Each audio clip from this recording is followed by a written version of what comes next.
let me see if I can test the.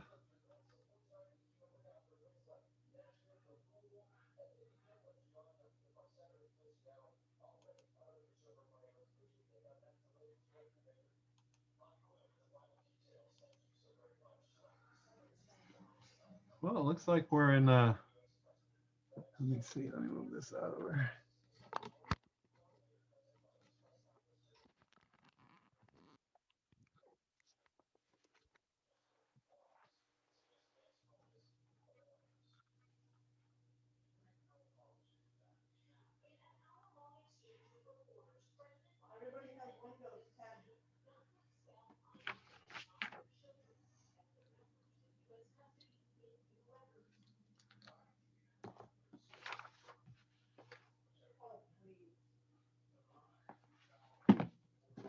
How can this man not take any responsibility? You're the president.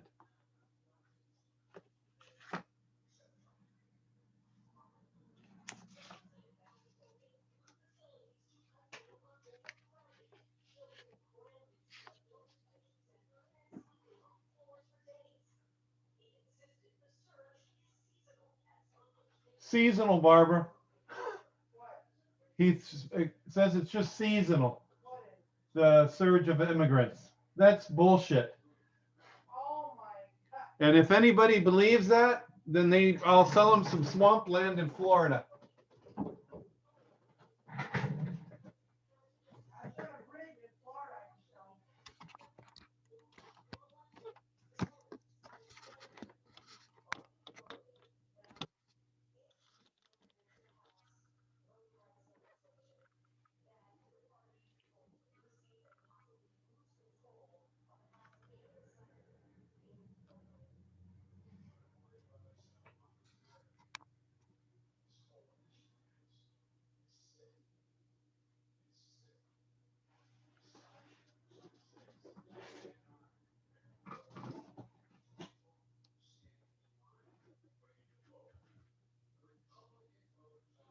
What's wrong with standing in line? Have we become so lazy we can't stand in line?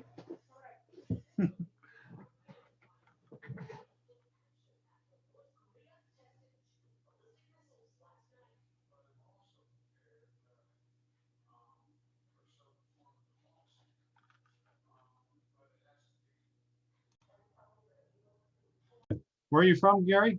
Ryan, I'm sorry. It's Columbus, Indiana, sir. Oh, wow. I'm a baseball addict, and it's terrible. It's eternal illness, sir. It's Mike Pence's hometown, actually. Are you anywhere near where Notre Dame is? It's the other end, sir. I'm closer to Louisville than I am South Bend. Oh, okay. I actually belong to the Louisville chapter, even though I'm closer to Indianapolis than I am Louisville. If that gives you an idea. Okay. So you're not too far from where Gary Cieradkowski is then, because he's from Kentucky. I went to college there, so. Oh, yeah, okay. Sure. Well, welcome. Welcome. What's your name, sir? Sam Zigner. Oh, yeah. I knew that from your previous Zooms, but I wasn't sure. Wasn't sure what it was. Well, I couldn't remember offhand. Which chapter are you from? I'm on the Louisville board, sir. Oh, okay. I go around from Zooms to Zooms annoying people. They haven't kicked me out yet. No, I'm kidding. I just like to talk baseball for whatever reason. Well, that's what's nice about the SABR. When they put it on the events calendar, you can basically participate in any of the Zoom meetings. The pandemic's been a great thing for SABR, and I'm not joking. I'm not joking when I say that.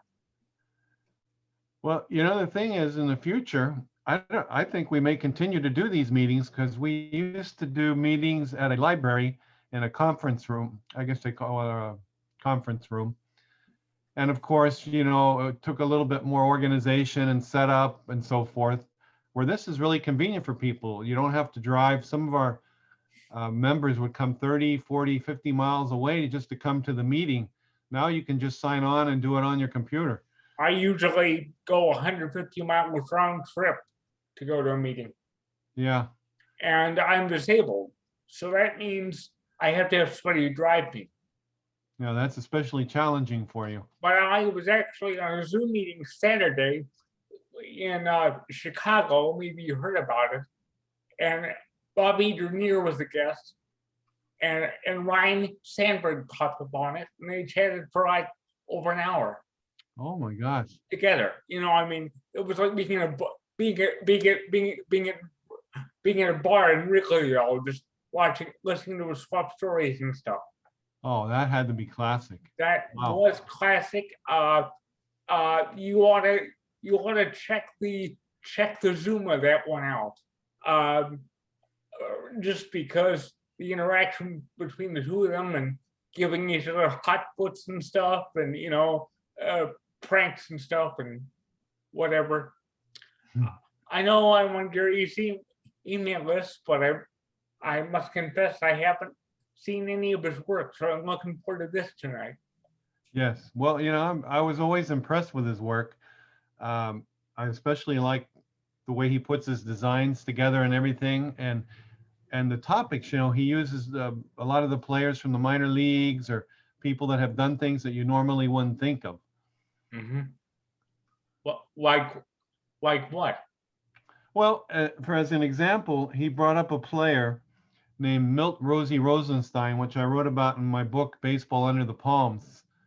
And Milt was a war hero. He only pitched the 1 year in Miami Beach. He won 20 games. And, you know, like a lot of guys, they went off and fought in the war. Some didn't return, or some came home and they didn't have the same success. But Right. that was one person. And then he wrote another one. He did a card on a Country Brown who played up in Palm Beach in the old Florida International League. Excuse me. Oh, thank you. Florida International League, where would that be? The Florida International League, that's one of the leagues I wrote about in my book, was from 1946 to 1953. It was You'll have to mail me a copy. I got a bunch of them here. Oh, okay. Yeah, if you want one, just let me know. I'm at sflasaber@hotmail.com. I can get it off to you. In fact, yeah, I would definitely, I definitely would like that. Yeah. Yeah. So, yeah, I'll get one off to you. Yeah.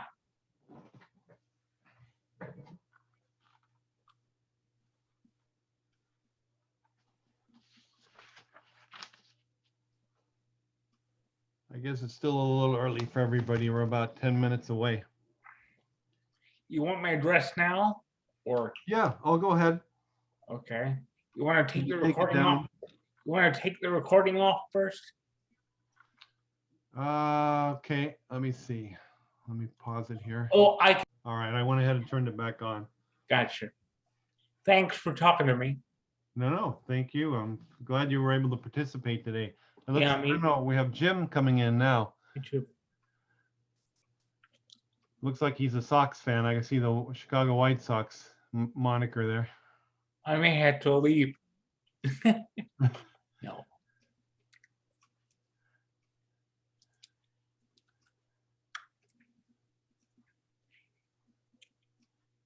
I don't know if Jim can hear us. Jim, are you able to hear us? Let me see. He's got his mute on, so I don't think he can hear us. How do I send you the money? Do you PayPal or something? You can write a check and send it to me, or you can do PayPal. You know, whatever is convenient for you. Yeah, I'll just email you later, and we'll get that set up. Thank you. Okay, that's fine. Let's see here. Looks like we got someone else coming in.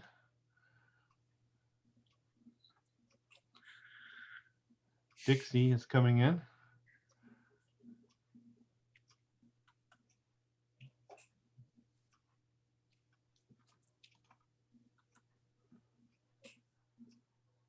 Dixie, can you hear us? I think she's on mute too.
Let's see.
Oh, shoot. Where did it go?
Hello.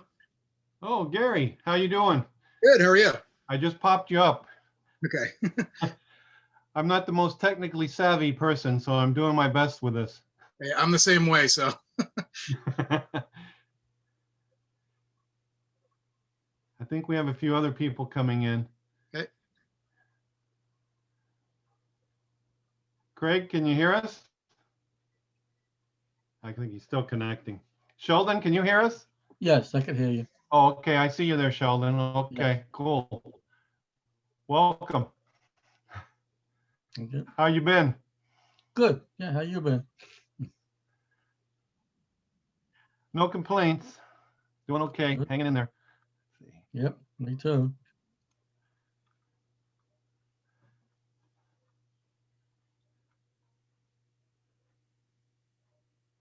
Let's see. Mute. Mute. I think we have Luke coming in.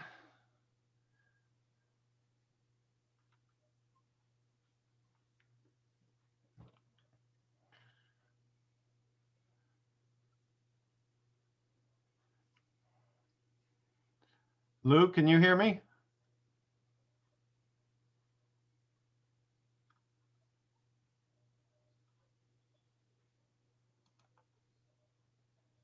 Sorry, Sam, I was on mute. You hear me now? Yeah, I can hear you, Lou. How you been? Good, thank you. How about you? Good, good. No complaints. Staying busy. That's good. Check out the jersey.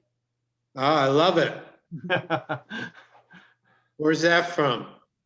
Oh man, I got this years ago. Shoot. It wasn't Ebbets Fields Flannels. It was one of the other companies, but I don't remember the name of them right now. That's what I was gonna say, if it's Field. Yeah. Let's see if I can. I can't see it from here. And I got my Cuban Hall of Fames over here. Let's see if I can show. You can see it over here. Not a very good view, but I got my Almendaris hat there.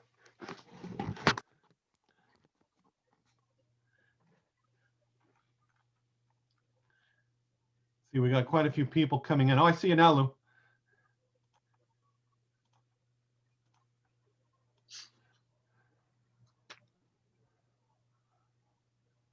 Let's see, 12.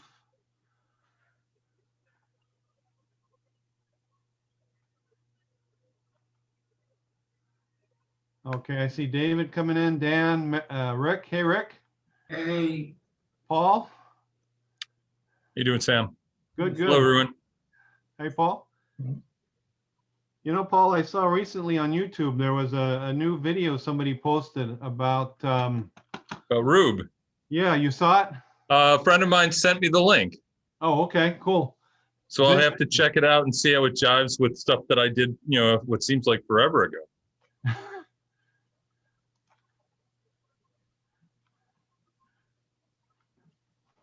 Rube who? Rube Waddell. Sorry. Yeah, Paul It's a wrote an good excellent book. book about Rube Waddell. It's a good book. Having read it cover to cover. It's an okay book. I'm giving you credit, Paul. It's a good book. Oh, it's very good, Paul. I read it twice. Yeah, I've read it too often, but to be honest, the publisher is out of business, and so I need to reach back out and try again to get the rights to it, because I'd like to edit it and resubmit it to some other publisher. Who is the editor, if you don't mind me asking? I mean, the publisher. Originally, it was through Publish America. Okay. They reached out to me, and it's like, yeah, okay. And but they got bought by another company, and that company went out of business. Has it been a long time since that's been published? It was originally published about 15 years ago, 16 years ago, something like that. It's a long time with all the newspaper digitalization that's available now. Surely there's a lot more out there. Yeah, well, and I obviously I'm not the only one affected by it. I was lucky at the time. They didn't have a whole lot of sport offerings. So they actually, you're a writer and you're trying to get published by anyone, and most of the time, you don't even get a response, much less a rejection letter. So to have somebody reach out to me was really strange. I am a sports writer. It's awfully hard. Yeah, especially if you're a nobody. Yeah. I'm just me. Yeah, and I wouldn't say that, Paul. You're not a nobody. That's I'm- right. I'm even lower than you. So Sure. but I would like it back. I feel like it's my book, and I'm not going to make any money on it through the publisher. I should be able to get a second shot at it.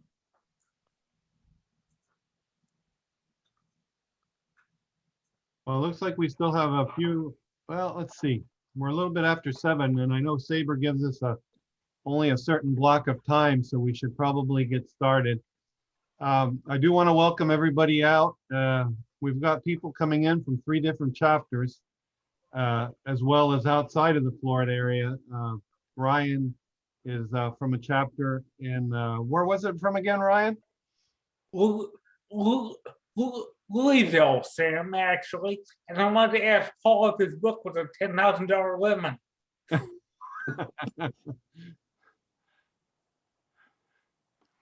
Also, I want to let everybody know we also have Matt Keelian on with us. He's the chapter president or chairman for the Buck O'Neill chapter. He's joining us. And I think we'll get started now. We're about 5 minutes after 7. And I want to introduce first, we're going to have, by the way, speaking today, Gary Cieradkowski, and also Jim Halloran will be joining us today. As we get to each presentation, I'll introduce each of the individuals individually, but we're going to start out the day with Gary. Gary is an artist and writer behind the Infinite Baseball card set, which I'm sure many of us are aware of. I personally really love Gary's work. His art is very unique. I love the color concept and all the things that he does, as well as the stories that he tells that are tied to the cards. Also, Gary is an award-winning graphic artist and illustrator, if I get my tongue untied here. And chances are you visited or bought something he's designed from the music department, Barnes & Noble, Folger coffee cans. He was also involved in the graphics at Orioles Park at Camden Yards, which is still regarded as the best designed ballpark in the major leagues. Gary's a New York Mets fan. And so we're going to start off the evening with Gary. I'm going to turn the time over to him. Gary, welcome to our Zoom meeting in South Florida in a roundabout way. Well, thanks a lot for having me. I'm sure it's the weather's a little bit better than it is up in Fort Thomas, Kentucky. It's wet and rainy up here. So you guys are probably a little bit warmer than we are. But thanks a lot for having me. I really appreciate it, especially during the lockdown. I don't get to talk to many people or face anybody anymore. So it's kind of nice to talk baseball person to person, if you will. I put together a little slideshow presentation to show a little bit about my work and what I do. So I'm not a very good tech person, so I'm going to try my best to make this work. So it should take over the whole screen. So just bear with me. Is my voice, am I talking loud enough for everybody? Oh, I can hear you clear. Can everybody hear him clear? Great. Yes. Okay, good. Okay, here we go. Share. Okay. As Sam said, I grew up in New Jersey, and I grew up a Mets fan. And unfortunately, it was in the late 1970s. This photograph kind of sums up exactly what it was like to be a Mets fan back then. The way I got interested in baseball history was because the Mets were really lousy back then. So I would, instead of talking about the Mets, which there really wasn't much to talk about, I talked to my dad and my grandfather, these two handsome gentlemen here, about baseball when they were growing up. My grandfather was a Brooklyn Dodger fan going back to 1916. And in fact, when they moved to Los Angeles, he refused to acknowledge that. And to the day he died in the 90s or in the 2000s, he always referred to them as the Brooklyn Dodgers without exception. My father was a Dodger fan and then a Braves fan later on. And so the two of them we'd get together and they'd tell me about stories about the players that they liked when they were growing up. And, you know, my grandfather would tell me about Babe Herman and players like that. My dad would tell me about Jackie Robinson and Warren Spahn. So I got to love baseball history through these two guys. And I was an artist and I went to art school in Baltimore. And my first job, I was still a senior in college. I just happened to walk into the right place at the right time my senior year to get an internship. And the company, which was called David Ashton and Company back then, they had just got the contract to do Oriole Park at Camden Yards the day before. And it was a very small design studio and nobody liked baseball. So I walked in there and I had a bunch of baseball pictures in my drawings and illustrations in my portfolio. So they hired me right on the spot for an unpaid internship. And that was in the September, I guess. And by Christmas time, I was an art director and I was still in college. And this was my first client. So I got to design, the logo for the ballpark, the clock, the weather vanes, the signage, the usher uniforms, the seat ends, all kinds of, pretty much everything that was in the stadium. It was a great experience. And through the years, I was a graphic designer and illustrator, and I did bicycle playing cards. I designed Harley Davidson dealerships. Pretty much anything you can give me, I'd love to design or draw. I've never turned down a challenge to do something. I also do a pretty good amount of the t-shirts that Ebbets Field Flannels sells, and also Team Brown apparel. I do like retro style. I try to envision like what a team would have had as a logo back, say, in like the Pawtucket Clam Eaters, which are on top, is a New England team from the turn of the century. There was no logos that existed back then.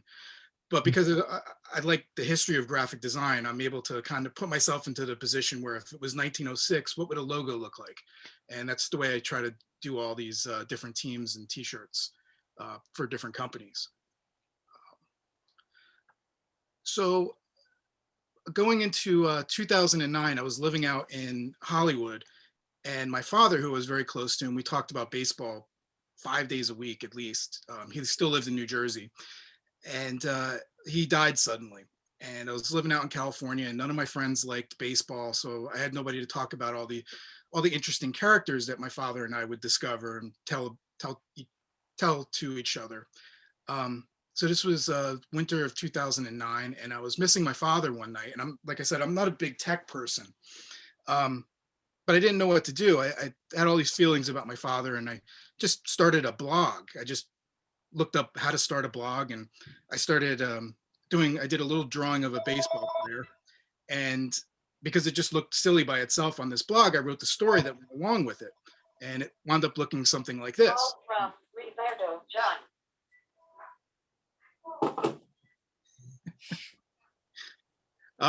So this was my first little website, and whenever I missed my father, I would do a different drawing, and the drawing style I picked was kind of a graphic, almost cartoonish type of style, because it was fast for me to do.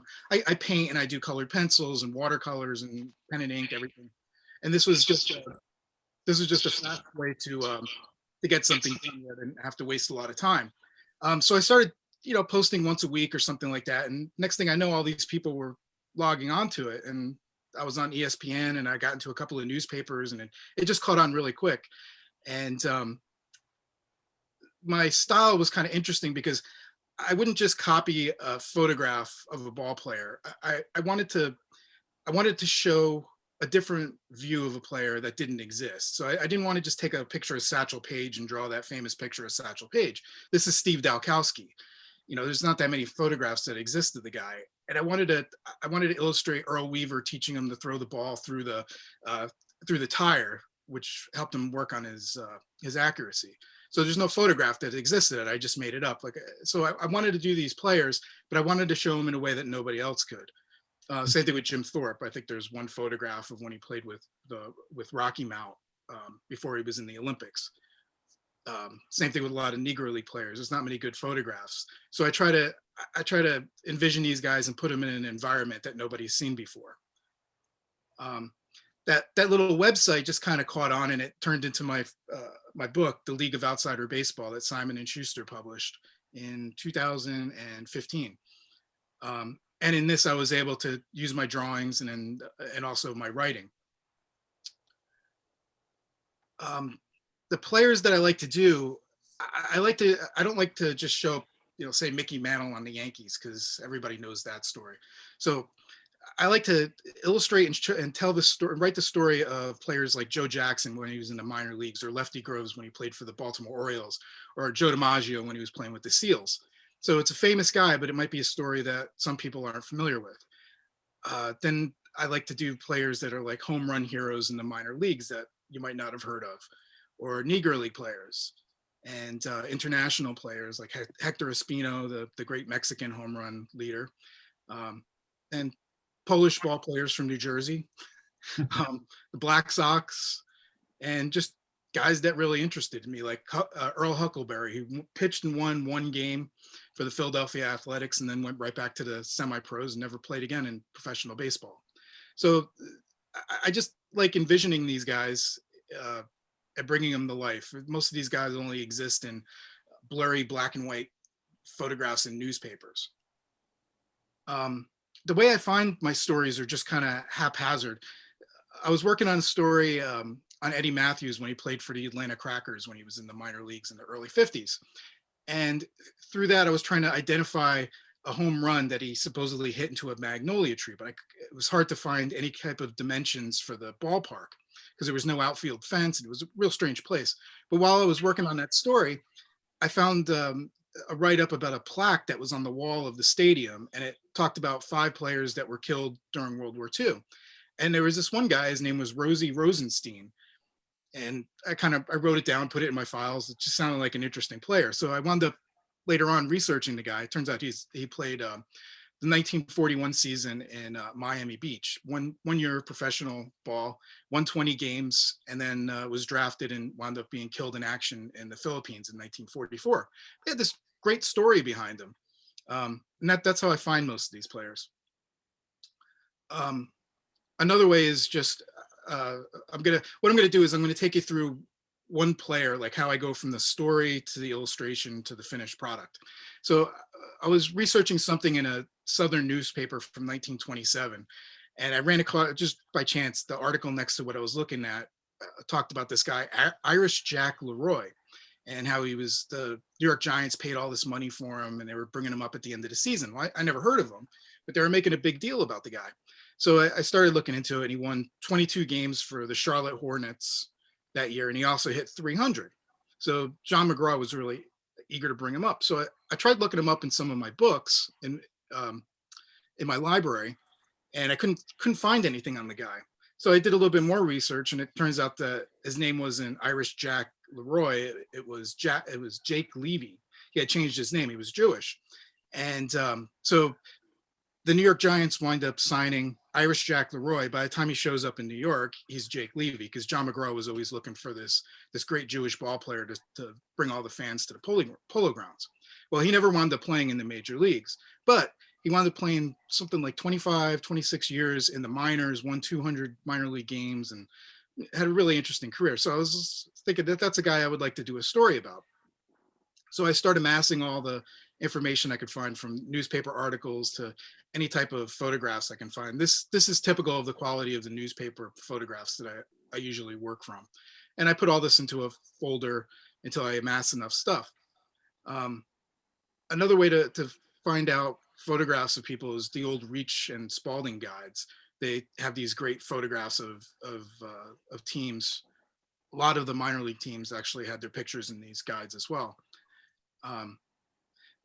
So once I decided on the player I'm going to do, I start looking for little things that are characteristic to a player. So the way a player wore his belt back then was really unique. Some players would hike it all the way to the side. Some players would put the buckle right in front. So I gathered all the pictures I could find of Irish Jack. It turns out he had his buckle just put a little bit to the side, so you could see it in some photographs. So it's a little characteristic that I try to take into consideration. Also, like the lengths of the sleeves that players wore back then, it was unique to each player. Some of the pitchers wore theirs longer. You know, people like Jimmy Fox, of course, wore theirs really short. So this is 4 photographs that I found of him, and you can kind of see the length that he wore. Also, of course, the way a guy wore his hat. So when he was batting or standing in a pitcher's stance, he had his cap brimmed down really low, but as soon as he stepped back, he tilted his cap back. And it's just little things like that that help bring a player to life when I start to draw him. As a graphic designer, I have a thing about uniforms and logos and things like that. So I have a big library of obscure teams and things like that. So I try to get the uniforms as accurate as I possibly can. So here's a couple of the different Charlotte uniforms that he wore in the 1920s. I also have a bunch of the catalogs from Ebbetsfield Flannels and Cooperstown Ball Cap Company. The Cooperstown Ball Cap Company was really good because they did a lot of research into these obscure caps and the colors and stuff like that. So I still use a lot of their catalogs as guides when I'm doing some minor league or Negro League teams. I try to figure out if I can't find it in one of those things that I have in my library, I try to look at these old black and white pictures, and it's not science, but sometimes it works out for me. And you could kind of, I don't know if you could tell, but each of these colors have a different type of tint. It might be because I'm kind of colorblind that I could kind of, to me, my mind tells me I can see, that the Yankee cap is navy blue as opposed to the black New York Giants one on top. So that's another little thing I do when I'm trying to make my drawings as accurate as possible. So when I decide on a player, I do a couple of sketches. I try to take everything that I know about the player, especially like characteristics or like personality. And I try to figure if that guy was standing in front of me, what he would look like. So I did a couple of sketches for this guy, and I settled on this particular pose. And I had a friend pose for me and another friend hold the bat and the ball, try to get those things just the way I wanted it. And then I do a pencil sketch. And from the pencil sketch, I go over it in black marker, just standard Sharpie black marker. And I create a hard black outline just of the outline of the player. And then I do different overlays for the trim, or if there's pinstriping, or if there's a cap logo. So it's almost like if you ever saw an old, what would you call it? An old silk screen where there's different layers on top of one another to make the different colors. Usually I'll have like 4 or 5 layers. And what I do is I scan that into my computer, and I have a template. I designed this little, almost like a tobacco card type of format that I put my baseball card drawings into. So I import the black outlines into this, and then I start adding color. I block out the colors for the uniforms, for the face and the bats and the balls and things like that. And then just start adding details. Like here's the fabric of the uniform, the facial features, and then finally the logo. And then the next part is the background of the card. And sometimes I'll do 2 or 3 different versions. Like for Irish Jack, I couldn't figure out if I wanted him standing in front of like an outfield sign or put a ballpark in the background. I couldn't find any really good photographs of the old Charlotte ballpark, so I just kind of did a generic one. But I kind of wanted to do the hit the sign, win something, and I wound up settling on that. And then from there, I do the write-up that's on the back of the card. Sometimes I'll just post these as they are, and I have a new website now. It's a little flashier than my first one that I started off with. And I usually write a long format story that goes along with it to use all the research that I found along the way. And I'll either put it on my website, or I also have a booklet series that I do that subscribers can subscribe to. And what it is you get a story that's between 8 and 24 pages, and you get a little tipped in card that goes along with it. And you get 1 a month, and then 1 subscriber special at the end of the year, sometimes 2. And it's all hand done in my studio. Nothing's professionally done. I bind all of it myself, and then mail it out at the end of the month to all the subscribers. That's some of them right there. Another place my work winds up is the Chicago Cubs hired me to do their Hall of Fame star wall that's under the bleachers in Wrigley Field. I did this, I guess about 3 years ago. And every time there was a new Cub, like Lee Smith got into the Hall of Fame not too long ago. So I did his Hall of Fame portrait. So if you go to Wrigley Field and you go underneath the bleachers, you'll find these. I also do a lot of book covers now. This is a reprint of Saul White's official guide to Negro League Baseball. This one's actually just coming out now. I just finished this one. This is a fiction novel based on the death of Christy Mathewson. That I read the parts of it. It looked pretty good. I can't wait till it comes out so I can finish it. But that's the new cover for that. I just did this one for a SABR member, Bill Brewster, that writes about baseball at the turn of the century in his hometown in New York. And I also recently just did the Baseball Research Journal cover. and I redesigned the masthead for that. And now I'm doing all the cover illustrations. I just finished the new one that's going to be coming out in the spring, and I think it goes to press tomorrow. So I'm really excited about that one, but I can't show it yet. And that's what I got. That's what I do. I hope that was 15 minutes. Gary, we're going to go ahead and open up for questions. If anybody has a question for Gary, go ahead. Gary? Yeah. Hi, I'm Charles Citron from Miami, and actually Miami Beach. Ah. And when you did the thing recently on Milt Rosenstein, Mhm.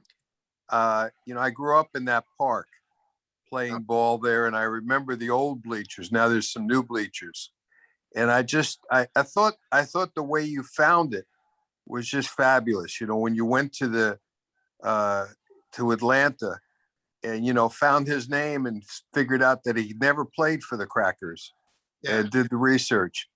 So after spring break, when it gets quiet in Miami Beach, and the mayor can talk about different things, I'm going to suggest to him that he put a plaque in that stadium for this kid, this 24-year-old kid that died in World War II. So my question is, will you authenticate all those facts if I have them call you up? Yeah, I could send you whoever wants it, I'll give you my Milt Rosenstein files. Thank you. We're going to get with. Yeah, I think it's a nice touch. Young kid died in the Philippines like that. I do too. It was, he was the star of that team, and I believe they went to the playoffs. I think they won the championship that year, if I'm not incorrect. And then, and then he gets the Crackers pick him up, and never played a game there, but they liked him so much. He's on the plaque of the former Cracker players that were killed in World War II. Really interesting story. And the Yankees were really, he was from upstate New York, and he was part of the Yankees farm system back then. So they were really keen on him coming up to the Yankees in the probably 1944, 43 would have been ready or something like that. So this is a shame that, something like that ends like that. But, by the way, your work is great. I get such a kick out of it. It's interesting. I like reading. I think I like, your drawings are fabulous, but I truly do enjoy reading the back of the cards, when you come out with them. Thank you. Anybody else? Gary, I have a question. Are there any other players that you're considering doing cards on right now? Oh yeah, I got tons. I kind of went through a little bit of a writer's block this past month. We had a lot, got all the electricity changed over in our house, and I've had workmen in and out of my studio and everything. So I kind of going through writer's block, but I got about 9 or 10 players, and actually a couple of women too, that I have sitting on my desk that I got the illustrations all done, and I'm just ready. I just need to sit down and the research is all done. I just need to sit down and write the story. So hopefully this weekend I'll break through the writer's block, but I should have a lot of new ones coming out soon. Just a couple of recommendations. Charles and I had kind of a connection with Miami Beach because I wrote about the Miami Beach Flamingos. And another guy I would consider is a gentleman by the name of Max Rosenfeld. I'm sure you know that name. Yeah. That played for the Brooklyn Robins, I guess, at the time, but he was a longtime Miami Beach manager. Yeah. And Danny Haling, who was the first player to come out of Costa Rica, has quite an interesting story, and he had a lot of challenges when he came to the United States and played. I think you'd find him an interesting subject for sure. Yeah, absolutely. I do take a lot of requests. I get requests all the time from people. I tend to, my specialty is, say World War I through 1950. So I like it when people can give me something that I'm not particularly interested in. But the Costa Rican player sounds really neat. I'm going to have to look into him. He played actually in your backyard. He played for the Hazard Bombers back in the 50s when Johnny Podres was coming up. And Max Bacon was the manager. So an interesting fellow. I'm slowly working on a book on Kentucky baseball history. And I was looking for one of the Bombers players to feature in there. And I was either going to do Johnny Padres or I was going to try to find somebody else. But that might be a really good one. So Gary, oh, yeah, I had a question here. Do you, by the way, I'm in Clifton, New Jersey, and I've ordered some things from you. And I know you. Yeah. All right. So you said you've got a lot of, what I wanted to ask was, do you like kind of focus on one player at once, like start to finish, or do you have like several going on at the same time? Oh, I got tons of them going on at the same time. I don't know if you saw in the beginning of my presentation, I showed one of my folders. It's like, I think it's called card idea folder number 12, and it was probably like 1.5 inches thick. So what I do is if you're really interested to go deeper about my research, if you go on my website, on my blog, I did a 10-part series where it takes you through everything. Mm-hmm. It shows the research that I go through. It shows my files and stuff. But what I typically do is if I find an interesting player, I'll either make a note of it or I'll make a copy of whatever newspaper article it is, and I'll throw it in one of my like general idea folders. But once I start getting a couple of different pieces on that person, then I'll create a new folder that's just for them, and then I'll keep throwing stuff into it. And then when I amass enough, like if I go out to visit my in-laws in California on the plane, it's a 5-hour plane trip, I'll bring like 3 or 4 of the folders with me and see which one has enough for a story, and then I'll try to build it up in my head. And then I'm ready to go once I get all the pieces together. So I can't even tell you how many I got going right now. They're all just at different levels of finish. Sometimes I'll do the illustration first before I'll even have any other research on a player. It just depends. Cool. I have a question. Yes. The person, Rosie Rosenstein, the guy who died in the Philippines. Yeah. Do you know if he was Army or Navy? He was in the Army. He was a sergeant. Okay. Yep. Because when I saw the name Leyte, the Battle of Leyte Gulf was the biggest sea battle in the history of the world. Yeah. So I was wondering if he was in Navy, but he's in the Army. Okay. Yeah, he was part of the invasion force. Okay. My question's a little off the wall. Have you ever done like a rogues gallery of fictitious players? Alibi Ike, Sid Finch, Joe Hardy. Yeah, I haven't done either of those guys, but my wife is a college English professor, and she's also a huge baseball fan. So I did a great card of, yes, I think it is, a great illustration of Walter Matthau's character in the Bad News Bears, Buttermaker, when he pitched for the Phoenix Senators in 1951 or something like that. I think they say it in the movie, but I'm trying to get my wife to write the story that goes along with it. So yeah, I do fictional characters. I've done Fowler, the pitcher for that's in the Natural for the New York Knights, Bump Bailey. Trying to think. I've done a few. I've done a few. The guy from Cheers, Mayday Malone, Sam Malone. So yeah, I do dabble in that. Interesting. It's fascinating work. That's really great. You should be complimented. I did another one I did was Joe Schlobotnick from Peanuts, Snoopy, Charles Schultz. And I wrote it as a perspective of Dr. Charles Brown, who's a psychologist, looking back on his favorite baseball player later on in his life. So it's like he's writing a SABR article about his favorite baseball player. So I try to make those things as interesting as possible and play around with it. I'm just going to step in and say I was thrilled to see Perry Worden make the list. He was on that wave of pictures because I remember him going through the 1890s, and he was all over the major and minor leagues in and out for about 15 or 20 years. And he had the single season home run mark before Babe Ruth hit, the 54 in 1920. So I was very happy for me as a fan of the 1880s and 1890s to see Perry Worden represented there. Yeah, he was part of a set I did of minor league home run heroes. And he was, I believe, he was the first guy in the set. He was the oldest one that I did. So yeah, he was an interesting guy to learn about. I didn't know much about him. I heard his name in passing and stuff, but when I was doing the illustration and the write-up about him. Interesting guy. Like you said, he was Everywhere. Yeah. Between him and Jack Glasscock, they're the two guys that no matter what research I do, those names show up in the story somewhere. Yeah. Anybody else? Do we have any more questions for Gary? All right. Well, Gary, appreciate you joining us today. It was a thrill. I have to tell you, I followed your blog spot for over 2 years. Enjoyed every minute of it. I love it. Love your work. Thank you. And we're so grateful that you took the time to address our group and our visitors from other chapters today. Oh, it was my pleasure. It's a lot of fun.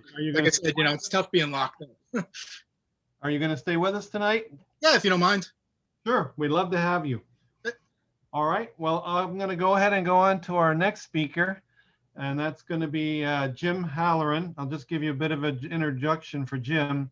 He's an educator who's authored four professional and 4 college and high school textbooks. He's retired now, also is the author of Baseball and America. He lives in Madison, Georgia. And what he's going to be presenting to us tonight is Passing on Baseball Traditions for Future Generations. So Jim, I'm going to turn the time over to you, and we're looking forward to hearing from you. Okay, well, thank you, Sam, for the invitation. Gary, I enjoyed your presentation. I'm going to go an entirely different track and talk to you a little bit tonight about basically just the history of our love affair with the traditions and history of the game, and but at the same time address our concerns as the future of the game. I know my love affair started, and I'll bet you guys, a lot of you guys did too, with summer afternoons, trading baseball cards, flipping baseball cards, putting the duplicates on the spokes of your bike, nighttime with your transistor radio in your bed with you, getting up in the morning excited to read the box score the day before.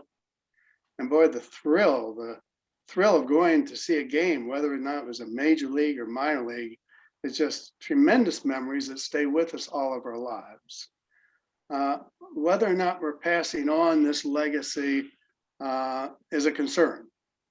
But before we talk about the concerns of the future, let me go back to the past. And let me talk to you a little bit about the objective of writing Baseball in America.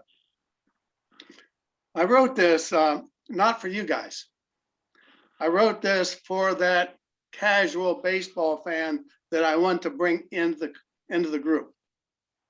And I did it with the thought of trying to line up both the development of the game and the development of the United States at the same time. But let me read to you 3 quotes to start off with that were kind of a motivation for the whole idea. The first one is one that you're going to readily recognize, I hope. The one constant through all the years, Ray, has been baseball. America is rolled by like an army of steamrollers. It has been erased like a blackboard, rebuilt and erased again. But baseball has marked the time, this field, this game. It's part of our past, Ray. It reminds us of all that once was good and could be good again. Oh, people will come, Ray. People will most definitely come. So I know, you know, that's James Earl Jones, Field of Dreams, talking to Ray Kinsella. Next one I want to mention, a fellow named John Briss sent me this. He had published it in a local newspaper, and he had gotten my name and he sent it to me. He was in Milwaukee. This is July of 1973. And he was with his dad and his grandfather in an exhibition game between the Brewers and the Braves. Of course, this is 73. Aaron was playing for the Braves, but they called it Hank Aaron Day. And he was towards the end of his career, but he still created a lot of excitement. And he came up and he smacked a home run, and the fans gave him a 2-minute and 15-second standing ovation. In the Milwaukee Journal, the following day, Aaron admitted he had tears in his eyes at the ovation. John had this to say: "He wasn't the only misty-eyed person in the ballpark that night. I watched as my grandfather and father smiled, cheered, and wiped away tears. my father kept saying, "Did you see that? Did you see that?" Almost if it didn't really happen, but it did. 3 generations of risk saw Bad Henry bring down the house one more time. I might also note that John Briss also in that same essay noted that any man who claims he doesn't get choked up when watching that final scene from Field of Dreams, when Ray Kinsella is playing catch with his father's younger self, is either lying or has no soul. And then the final one, a philosopher, an Ivy League philosopher, Jacques Barzone, said, "Whoever wants to know the heart and mind of America had better learn baseball." That was my goal. I want to bring people back into baseball. We'll get to that. I started the book with community baseball.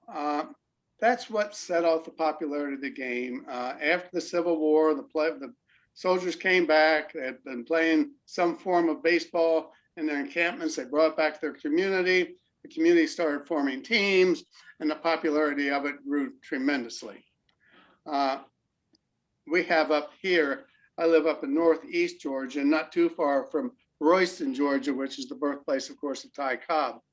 Every year, the Ty Cobb Museum plays a reenactment game with the Shoeless Joe Jackson Museum in Greenville, South Carolina, and they switch home fields. And I've had the opportunity to go to it, and it's so much fun. The horse-drawn wagon comes in with a cornet player announcing the arrival of the Shoeless Joe Museum team. The fans gather, the players come out in their old 19th century looking uniforms. They play kind of a strange game, strange combination of baseball and cricket. In this game, if you catch the ball before it bounces twice, the runner is out. And they have a judge, a referee. He sits on a rocking chair between second base and center field, and he represents the old-time referees, and he's dressed like a judge, and he even has a bottle of liquor with him, because they said in the old days he was usually quite drunk and passed out by the 4th or 5th inning. But they play the game with a lot of vigor and a lot of fun. And then afterwards, there's a big picnic, and the players and the fans get together. I had the honor of spending most of the afternoon with Ty Cobb's granddaughter, and learned a whole lot about the Georgia Peach. So we start the book off talking about community baseball. I tell stories in it. You're probably familiar with this book. If not, you should be. The Glory, you can't see that, I'm sure. The Glory of Their Times. It was made from recordings made in the 60s of some of those ball players who were still alive, who played at the turn of the century. And there's stories, there's a lot of them that I put in there, but one of them that really appeals is the Smokey Joe Woods story when he played Ness City, Kansas. And his first professional contract was he was playing for the community team, and they played the Bloomer Girls. And the Bloomer Girls rolled into Ness City, and the town showed up for the big game with the women. And it was a pretty good game. I don't really know who won, but it was evidently a good game. And after the game, the manager of the Bloomer Girls came over to Smokey Joe, who is a pitcher, and said, "Smokey, how would you like to play for the Bloomer Girls? We'll pay you $20 a month." And Smokey looked at him and said, "Are you kidding me? I ain't gonna play for some women's team." And the manager looked at Joe and said, "Wake up, Joe. 4 of those women out there were wearing wigs. They're quite professional baseball players on our team." So those kind of stories, because once again, we're trying to get the stories are so important to creating the interest in baseball. Times haven't changed so much. Even back in the 1870s, we had entrepreneurs in America, It's not just Bill Gates and Stephen Jobs. Back then, we had some Bells and Edisons, and one guy, Al Spalding, was one of them, and he created with a bunch of his cohorts and 18 professional baseball league, and that was the start of the National League, 1876. They weren't stupid people. They noticed the popularity of this game, and they realized, hey, we can make a buck doing this. It was pretty well organized, pretty well financed, and went along pretty smoothly. they ran into the same problems at the same time. That's the other interesting part, is baseball faced the same problems that America faced so often. There were labor problems with the Industrial Revolution. There were the beginning of labor problems concerning the reserve clause right from the beginning with baseball. There were racial problems in industry. There were racial problems in baseball.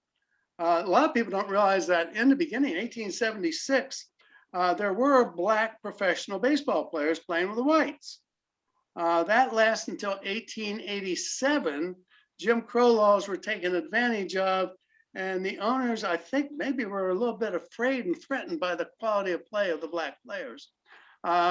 Said no longer would any Black players be allowed to play professional baseball, at least in the National Baseball League.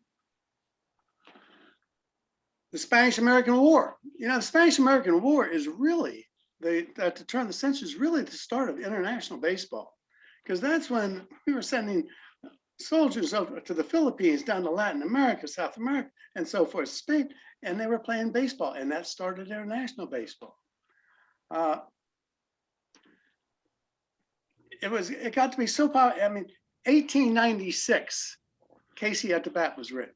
And all these things are in the book just to, once again, bring home the intimacy of baseball. Take Me Out to the Ball Game was a popular song in 1906. So it's been around since almost the beginning of organized baseball. The Negro Leagues, of course, 1920, was forced upon them, created by segregation. I think you all know a lot of the history of the museum of Negro Leagues. If you've ever been to the Negro Museum in Kansas City, it's a must visit. I'm sitting here now, I don't know if you can see this hat, but it's a Kansas City Monarch hat. And I used to live in Kansas City, so I feel some kind of allegiance to that team and Satchel Paige and all those great players. You realize in World War II, just to show you the importance of baseball to society, the baseball owners wanted to shut down the baseball for 2 to 3 years. It was FDR that insisted that the country needs it. The country needs it for the morale of this country. You've got to continue to play professional baseball. Of course, after the war was the big breakthrough of Jackie. 1946, signed a minor league contract, 1947, rookie of the year, 49, most valuable player. And I'm sure you all studied from 1949 to 1960, 11 most valuable player awards went to Black ball players. 1950s, these, Camelot in America, Camelot in baseball, all was good. The days, the old Yankees and the Dodgers, and there wasn't much in the way of NFL or NBA. Television was here. Everyone was tuned in, from young kids to old timers were tuned into baseball. Of course, the big difference between that, I was going to address this at the end, but my goodness, when we were growing up, we actually got to watch and listen to World Series games. They didn't start at 8 or 8:30 at night and go on to 12:30 or 1 o'clock. These days, we shut out 2/3 of the country of kids at World Series time because it makes a little bit more money. The networks pay a little bit. We don't look long term. We're almost like politicians. The owners look at what they can achieve in the next 4 or 5 years, not the legacy that they will leave. 1960s, civil rights with Martin Luther King. Well, Kurt Flood fought his own civil rights when he asked to deny that trade to the Phillies in the 60s. And of course, that was the start, and that was the movement towards the end of free agency. 1970s, Vietnam, a lot of protests and so forth. One baseball hero of the 70s, and you might recall this, was Rick Mundy of the Cubs. And that day that those protesters jumped out of the stands, carried an American flag out into Wrigley Field, started to light the flag with a lighter, and Rick Mundy ran over, grabbed the flag, ran it across the field while the cops were arresting the violators. And for the rest of that season, Rick Mundy was the hero of America. He was on television. He was all over the place. He was our guy. 1980s, Ronald Reagan came in from Hollywood. And guess what? Hollywood came into baseball. There were more movies, popular movies in the 80s, Field of Dreams, The Natural, Bull Durham, League of Their Own, et cetera, all in that certain era of time. So Reagan came in from Hollywood. I used to love the Reagan baseball stories when he was an announcer for the Cubs, and I think it was Davenport or Des Moines, I think it's Davenport. He would have to do the play-by-play using the teletype, teletyping the play-by-play from Wrigley Field. And he said the beginning of his acting career was when the teletype machine wasn't operating. It's kind of like technology sometimes today. And he had to cover it with things like foul ball, another foul ball, another foul ball, until they could get the teletype machine back to operating. That took us in the 1990s. The drug culture of the 1990s leaped right into baseball, didn't it? We had the steroid era, and then we had that very traumatic strike in 1994 that was so damaging for so long to baseball, and lost a lot of fans at that point. We turned the century, and we showed some, we once again got to, unfortunately, illustrate the importance of baseball in America with the 9/11 event. 3 weeks after 9/11, first game in New York, at least televised, was the Mets Braves. And it was a tearful fan base that when they recognized the first responders to 9/11, and they took their seats, and evidently it was a very subdued crowd during the game. But in the 8th inning, Mike Piazza hit a game-winning home run, 3-run home run. And the fans stood, cheered, clapped, stamped their feet and everything. And the announcer said, you know, I think maybe America's coming back again. America, baseball has always had that galvanizing effect. Look at even the Cubs in 2016. 5 million people supposedly went out to celebrate that in Chicago. It galvanizes communities and galvanizes regions of the country. We put aside our problems and we come together to enjoy America's pastime. Now, now we got COVID, and we're all struggling with COVID. We've gone through a difficult season. We've learned how important fans are to the game, I think. I know I have, watching a game without fans is not the same as watching the game with fans. But now we're with this challenge of how to turn up the interest in baseball again. How do we get, I take my grandkids, I now have teenage grandkids, to Braves games. And yeah, they like it. Oh, they love the music. They love doing the mariachi dancing, the little 7th inning skit, the good food, all the fun and everything. But it's like Disney baseball. And they don't carry the past with them. Even the players. A few years ago, Ronald Acuna Jr., as the rookie year, one announcer there, and I said, when you hit the ball, it's got the same sound as when Mickey Mantle hit the ball. And Ronald looked at the announcer and said, I'm sorry, I don't know who Mickey Mantle is. So even the players are not familiar with the history of this game. There's dangers. And like we said, Major League Baseball's got to look long term. They've got to realize that 30 years from now, these generations coming up are not going to be baseball fans. Already, they say the NFL has taken over the national pastime. It's more popular. The baseball players are better than ever, no doubt about that, but they're not. There's so many distractions. Technology has given them so many distractions. And it's a different world, and baseball's got to adjust to it. And whether it's shorter games or scheduling differences or whatever, we have got to come up with ways to bring this current generation in. I mean, look at the cost of going to a baseball game these days. You can't take a family of 4 to a baseball game, to a Major League Baseball game, I don't think, and spend less than $200. By the time you pay parking tickets, and we're not talking good seats, and some concessions and so forth, it's going to cost you $200. But I mean, the lower economic class is not coming. Blacks are not coming. Blacks are not playing baseball. As you know, only 8% of ball players are considered Black. It used to be almost 30%. I was in Milwaukee a couple of years ago, and I had the really nice event. I ran into a fellow named Reginald Howard. And Reginald was at the same hotel I was because he was part of the Negro League Association Old Timers Convention.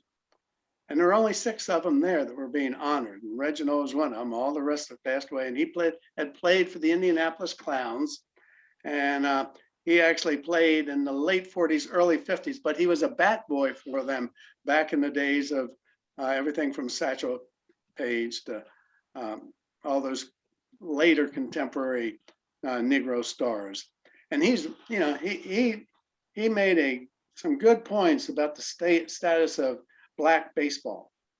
And even to the point where he said that even in the inner city communities, that the coaches and the PE teachers and so forth are not directing their students towards baseball because they consider it too slow. They'd rather see those kids in basketball, football, track, and baseball is neglected.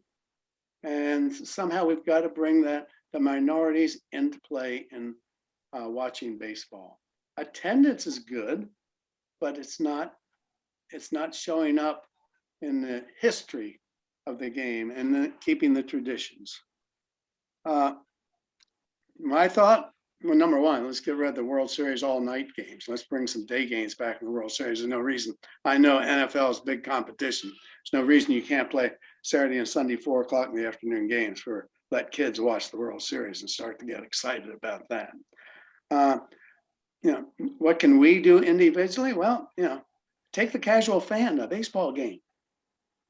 Talking baseball to casual fans, telling them the stories, getting them interested.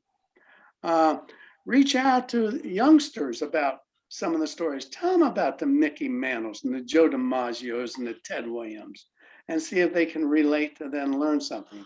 You know, like I said, you know, one of my hopes in my book was that there would be people who would sit down with their children or their young friends, or maybe even maybe even their older friends who know baseball, and share those stories in the book with them and talk about the issues, whether or not it was about, hey, tell me more about the Spanish-American War, or tell me more about Babe Ruth. But to pull it in the context of what is a real world experience. So I guess I would throw it out to you guys as well for any ideas you might have or any criticisms, concerns you have about baseball in the future. And if there's anything that can be done about it. Anyone have any suggestions, ideas? Agree, disagree? I do. Yeah. The where they have the umpires go into the little room and call New York for the expert opinion from the guy sitting in a little booth in Manhattan. You know, they keep saying over and over again they need to speed up the game. Why would they think that that's a good idea? I never understood that. I remember the first, I live across the river from the Cincinnati Reds Stadium. And I remember the first time I saw that, you know, and it was the same season that they were trying to speed up the game. And the next thing you know, we're sitting there for 15 minutes while they're waiting for some guy that you can't even see to come up with a call that you don't even know where he came up with it. I just never understood that. And they keep trying to do these things, and it's just leave it alone. You know, I keep thinking, just leave it alone. I don't want to sound too pessimistic, but I also think that, gee, and when they do that, sometimes they break away for more commercials. Yeah. Yeah. You know, when they change 3 pitchers every inning, they're trying to get away from that now, but they're managing to squeeze in more commercial time at the same time. Yeah. And yeah, they've subtracted a lot of the human element out of the baseball games. Yeah. It's a shame. But when you know, that's the thing about umpires. It's just, you know, umpires are fallible, just like the players are. Players make errors, and so do the umpires. That's part of the game. When you take that away from them, it takes the human element away. Yeah. And where's Earl Weaver when we need him? Yeah, you're not even allowed to argue anymore. Yeah, I know. That used to be the fun of it. Yeah. I did a little bit of work for the Braves for a few months, and I was told never to say anything negative about the Braves to anyone outside. And you know, I was addressing a group and talking about Bobby Cox getting thrown out of more games than any other manager. and talking about the fact that Warren Spahn visited us and was smoking cigarettes and a couple other stories. And boy, did I get chewed out by the Atlanta Braves for saying something negative. Someone else had something. But isn't it the goal? And you talked about the umpires reviewing a play. You want to get it right. It doesn't take 15 minutes. I would respectfully disagree. Once in a while it does. Managers have certain amount of challenges, and we want to make sure the game is played right. How many times have you gone to a game and you walk out and saying, umpire blew that call, changed the whole game ends differently. I think that's one of the better improvements that mirrors the NBA. It mirrors NCAA basketball and football, and it mirrors the NHL. Now, there's lots of ways to speed up the game. You don't let the batters get out of the batter's box. You force them to do certain things. Keep in the batter's box. You're not going to leave the batter's box. The pitcher has to deliver pitches much quicker. You're right. There's a lot of commercial breaks in between that lengthens a game. If the game is on national TV, they get a certain extra 40 seconds as opposed to if it's a regional broadcast. There are ways of speeding up the game, but that's put on Major League Baseball and umpires to move the game along. But I'll just say it this way: if you were in court and I blew a call, I think you'd want somebody to review my decision to make sure I didn't mess it up. And I think it's the same thing with the umpires. We want to make sure that they get it right. Now, the strike zone is going to differ a little bit, but wasn't it the Verlander perfect game that didn't become a perfect game because the umpire blew it? Yeah. If we had instant replay, that wouldn't have mattered. They would have calmly reviewed it and they would have said he's out, game over. So I sometimes wonder, we went for. Wasn't it Galarraga? Was it Galarraga? Yeah, you're right. It was right. Galarraga. Yeah, Armando Galarraga. I appreciate that. Thank you. No, we went from decades deciding if it's a hit and an error just because we had a scorekeeper up in the box upstairs. I mean, it took 5 seconds. Well, the game doesn't stop. The game, if the ball is hit and ball is put in play and there's a runner on first base, the game doesn't stop for the scorekeeper to make the score. We've had some programs with scorekeepers. I've done programs with scorekeepers. They make a decision and they're not infallible either. Yeah. They're reviewed all the time by Joe Torre, and their hits can become an error. Their errors can become a hit. Ball players have a right to appeal the decision of the umpire, of the official scorer. So what's a hit in the first week of April, 2 weeks later may turn out to be an error. But that doesn't slow the game down. The officials, the game goes on. They don't wait to hear what they have to say in the booth. Yeah, I see your point. But I think the main complaint is, does it have to take as long as it often does to get that replay looked at and replied back to?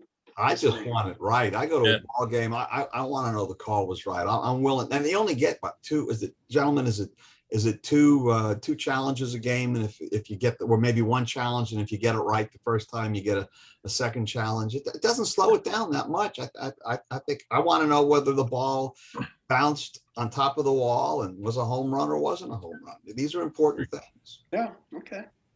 I have a question more specific to you're trying to map baseball events with like cultural or historically significant events. I mean, baseball doesn't happen without the Industrial Revolution, right? If people didn't have free time, they wouldn't be able to play. They wouldn't be able to attend games.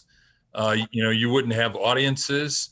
And in fact, the Industrial Revolution makes, baseball possible, not just through the expansion of the railways and the expansion of the telegraphy and newspaper coverage and all that other stuff. But I'm utterly, as a person who likes sports of the 1870s and 80s and 90s, I'm blown away a lot by how, the expansion of different industries plays into the growth of baseball or other sports. Without the Industrial Revolution, sports doesn't happen. Yeah, well, and a lot of those original teams were company teams. Yeah, organized by companies. Sure. Just like they had community teams, they had company teams. Correct. Yeah, you're right.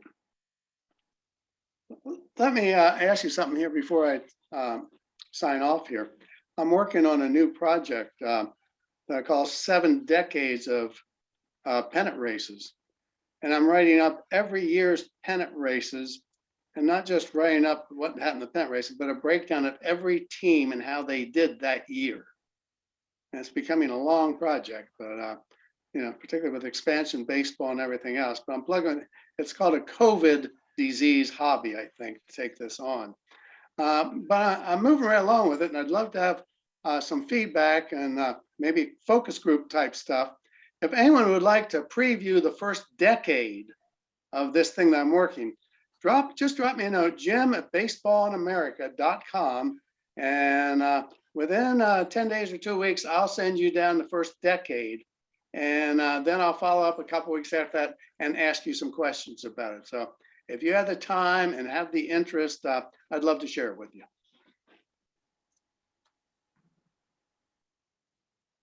Meanwhile, I have a website, baseballinamerica.com.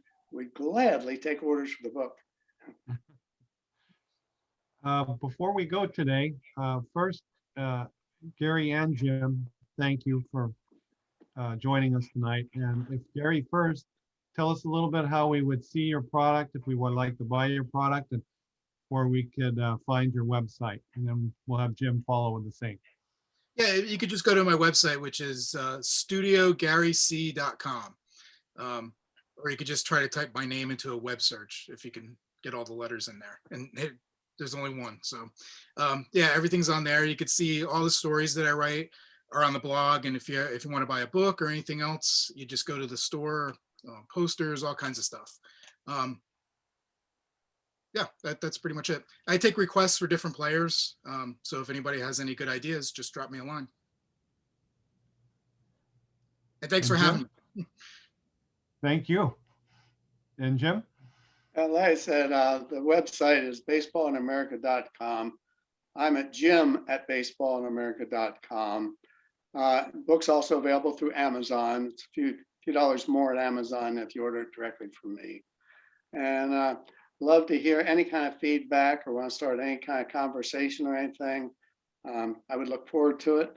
I come down to South Florida quite a bit. My son lives down that area.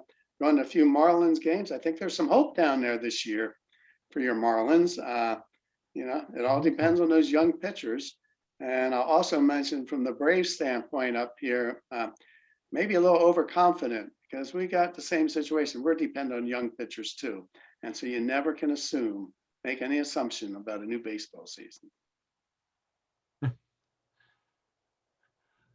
Before we close out the meeting, Matt, I hope I don't embarrass you, but if you could tell us a little bit about the Buck O'Neill chapter and your upcoming events that I know you've invited our chapter, and I think the Central Florida chapter has also joined in to your Zoom meetings.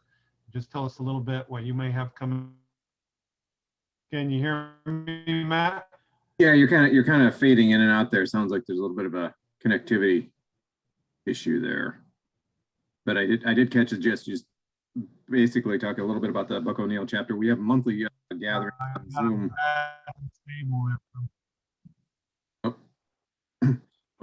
And we have monthly gatherings on first Wednesday of the month at 7 p.m. on Zoom. And all chapter members from all chapters across the country are invited, of course. I've been working with Sam for a while, so I've extended the invite to South Florida and working with Warren Rogan at the Central Florida chapter. And the next chapter meeting is going to be on April 7th at 7 p.m. via Zoom. And we don't have a speaker right now. So if anyone is interested, please let Sam know and he can put you in touch with me. My email is mattkeelan@yahoo.com. But yeah, if you're interested in presenting to the North Florida chapter on a book, on a research topic, on what have you, please let me know. I'd be happy to get with you and make arrangements to have you join us in April at our next gathering. So, and as I said, we do them monthly, first Wednesday of the month. Well, thank you, Matt. We've had some excellent presenters. I've had the good fortune of joining in a few of his meetings, and and Sam was most recently. Yes, he did a great presentation this past month at our social on the excuse me, Florida International League, and it was great. It was well worth it, and of course a great lead into the extensive research he's done in that regard. Thank you, Matt. And that brings to me the point, just one more last thing before we close the meeting. Is there anybody out there that's working on any new projects or books that they'd like to let the group know about? Or any topic that they may be interested in that somebody may be able to answer their questions for? I know we have a couple authors out there in the audience. One of my favorites, Lou Hernandez, and his last book was about Bobby Maduro and the Havana Sugar Kings. That's a great book to check out. I think I see the cover of the book there in the background. And of course, Lou Schiff wrote an excellently researched book about baseball and the law. If anybody gets a chance, check that out. Really has a lot of information. And it's not your usual drab law book. He interweaves a lot of personal stories in it and facts, baseball facts, which makes it very interesting. So also Paul wrote a book several years ago about Rube Waddell. And so we can't leave Paul out. If anybody else has anything they want to add before we close the meeting, the time is yours.